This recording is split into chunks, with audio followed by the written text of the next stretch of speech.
Hi, my name is Jill, and I'm going to be doing a reading for the collective today.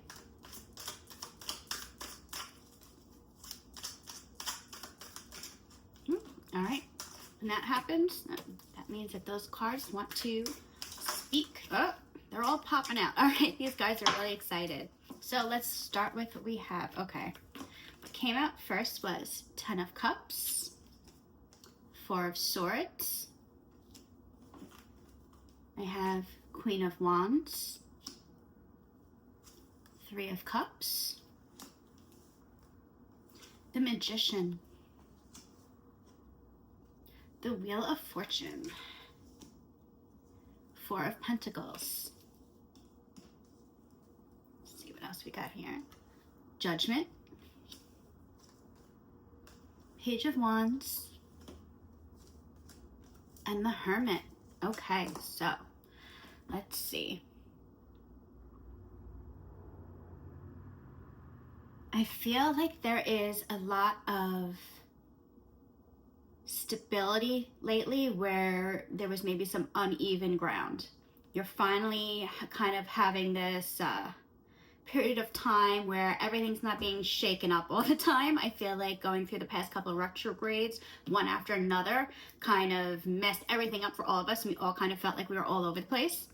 But I also feel like there could be some nostalgia as well for past periods of time when you felt very comfortable, and I'm kind of seeing like these childhood memories, or and it could be with family, or I'm almost getting like a family vacation, and it's almost like you're a little bit nostalgic for tradition maybe. And again, it might not be family, it might be tradition, might be the key word that I'm looking for.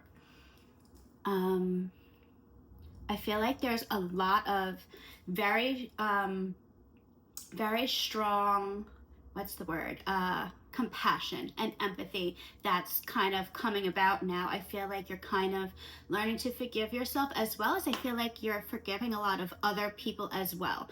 There are some, I don't know if I want to say the relationship's holding you back, but there's a lot of past conflict and things that you were kind of holding on to that had been holding you back, and I feel like you're kind of freeing yourself of those. The Venus retrograde really allowed a lot of us to get rid of those last little bits of, say, like trauma or unhealthy, toxic connections that we may still have had with people and with experiences. And I feel like you let a lot of that stuff go away, and now you're growing into this space where you are feeling more positive feelings about yourself and about your future. You're kind of realizing more that you really are in control again. And I feel like you do have, with the Wheel of Fortune, like luck is by your side. You're kind of seeing now that good things can happen. And again, that the fours, I have these two fours in this pull, and this is kind of showing me that like there's like this more stable and steady ground that you could finally build a foundation on. And you're kind of going through your reel of like all the things that have been happening over the past couple of months. I just knocked something down with my foot, and I scared my cat, and he just knocked more stuff down. So if you just heard a bunch of clatter, that's what that is. All right, so back to the Judgment card. So I am seeing that you are kind of, again, going through and analyzing all these experiences and all of these relationships that you have going on, either like your romantic relationship, friendships, family relationships, work relationships, all different types of relationships, and with yourself. You're reevaluating things, and you're kind of analyzing the lessons learned, and you're realizing like, okay, like where can I show forgiveness and strengthen the relationship, and where can I show forgiveness and say, okay, I need to take some space, I need to put up boundaries, or maybe completely say that it's not for me. I am seeing that you are going on this new individual journey, and I feel like you're looking a lot more inward, and you are kind of maybe separating yourself from others, and not completely, but I feel like you're either, and if you're not, you should be taking time for yourself. And this isn't a lot of time, but like 15 to 20 minutes a day you need to just focus on yourself. You need to figure out whether it's meditating or just watching. It could be something as simple as watching a show that you want to watch just for 15 minutes, 20 minutes, whatever it is. I'm getting like, do a little bit more of what you love and enjoy, and make sure that you're not putting all of your needs aside nonstop. You have these goals and things that you want to accomplish, and you want to people please maybe as well, but you need to always remember that you have to make time for yourself as well. Okay, let's pull some more.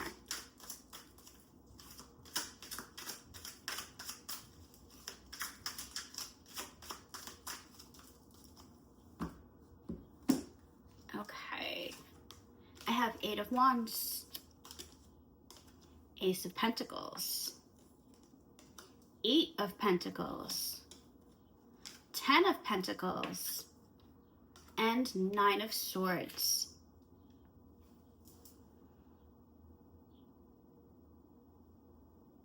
All right, so what I'm getting here is a fear of failure. You want to grow something new, and you feel like everything's kind of coming together in this perfect way, and it's blossoming, and you're so afraid of whatever this is not working out that now you're sabotaging it. And I'll show you. So like, again, we have that Ace and the 8, things coming together, something new, the Ace. The 8 and 10 of Pentacles, again, that is this growing abundance, but then this 9 of Swords where it's like she's crying, everything is falling apart.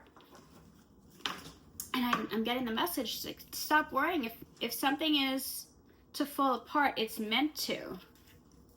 Don't hold on to something so tightly. What's the word? No, it's not that you don't want to hold on to something too tightly. It's that you don't want to hold on to this idea that you've created too tightly, that if X, Y, and Z happens, this negative thing has to happen. I'm getting more that you need to allow the universe and people and all this around you, whatever this circumstance is, to kind of just show you what the outcome is instead of you trying to control what it's going to be. All right, I have the 6 of Swords, Knight of Swords, Queen of Pentacles, the Hanged Man. That's my confirmation right there, to wait around and see. And then the 7 of Wands. Let me show you that card a little bit better. You can see she's kind of exploring, and she's trying to go into, there's rougher waters behind her, and she's trying to bridge this gap between where she is and where she wants to be. And that happened after patience and kind of waiting around. Again, so the 6 of Swords, Knight of Swords, you need to change your mindset and,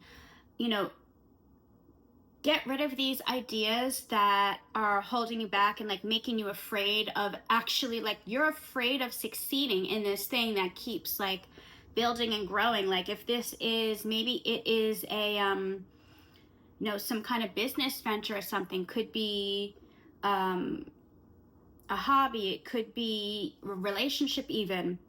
Whatever this is, I feel like you already learned a lot of these lessons and things that you need in order to succeed this time. Maybe in a past venture you failed, but there's no successful person on this planet right now that succeeded the first time at every single thing that they did, or had a good experience in every single relationship, partnership, business venture. So give up this idea of, because I failed, I will again. That is an old, outdated mindset that you need to release. And I'm getting, once you really allow yourself to explore other ideas of how things could play out in a positive way, and you just allow it and you build on that, it's going to grow. And you're going to see yourself kind of travel over that river again into this new territory that you haven't seen before. And it's going to be something beautiful. But you have to allow yourself to. 10 of Swords, Page of Swords, the Star, 6 of Cups, King of Pentacles. Okay, so again, this is all confirming the same thing to me. It's all about your mindset. I feel like you see all these different obstacles in front of you, and you're telling yourself that it's, it's all this stuff is outside of you, but really the only true obstacle is your thought process and these negative thoughts. The star stands for hope. That is your guide. Follow your intuition. You don't need to be afraid anymore, because your intuition is talking to you and speaking to you constantly. You will always know what to do in every moment. And I'm seeing that again. It's like, so I have the Six of Cups and the King of Pentacles. So to me, whatever this is, once you can let go of that negative mindset and this restriction where you just feel like you feel like you can't succeed, get rid of that idea and you actually will be able to. And I feel like this is something you're extremely, extremely passionate about, but you're just not letting yourself show all of that. You're not allowing yourself to, dive all in and take this risk. Like, again, I feel like for a lot of you, it's like a business venture or a career thing. Maybe there's a new project that you're afraid of and you're not very confident about. And I'm just kind of getting like, allow yourself the challenge, like take on the challenge. I feel like it's really going to pay off, and you're going to have more confidence in yourself and your skills. And you are going to also find just like what you only dreamt of before could actually manifest. Again, like maybe you're getting that promotion, maybe it's more money, or maybe it's just new opportunities. It's whatever this thing is, again, because this is for the collective, it's hard to get very specific because this is going to have slightly different meaning for so many people. But the overall message is, whatever this negative mindset is the only thing that's holding you back, not these other obstacles. And I feel like when you stop focusing on the obstacles, other opportunities and things are going to manifest for you. So maybe you have this specific idea of like, all right, well, I want to excel at this job and have this exact path, and there's something in the way. Maybe instead of saying, well, I want it to happen exactly this way, say, well, I really want this position. I want this, that, and the other thing to come from my job, this amount of money, all that, and be open to the other things that come about. And it may be that you have another offer. Something else presents itself that you hadn't thought of before. So again, it is just your mindset that is going to attract in this, this ability to actually achieve whatever that goal is that you have. All right, well, if you have any other questions, want me to elaborate, and you want to book a private reading with me, you can leave a comment below. I am also available for booking through my website, www.impatientuniverse.com. I'm on Instagram and TikTok as Impatient Universe as well, and my email is impatientuniverse@gmail.com. I'm also available for events and things like that if you're in the Long Island area. So comment, let me know if the reading resonated with you, and I hope to hear from you all soon. All right, bye.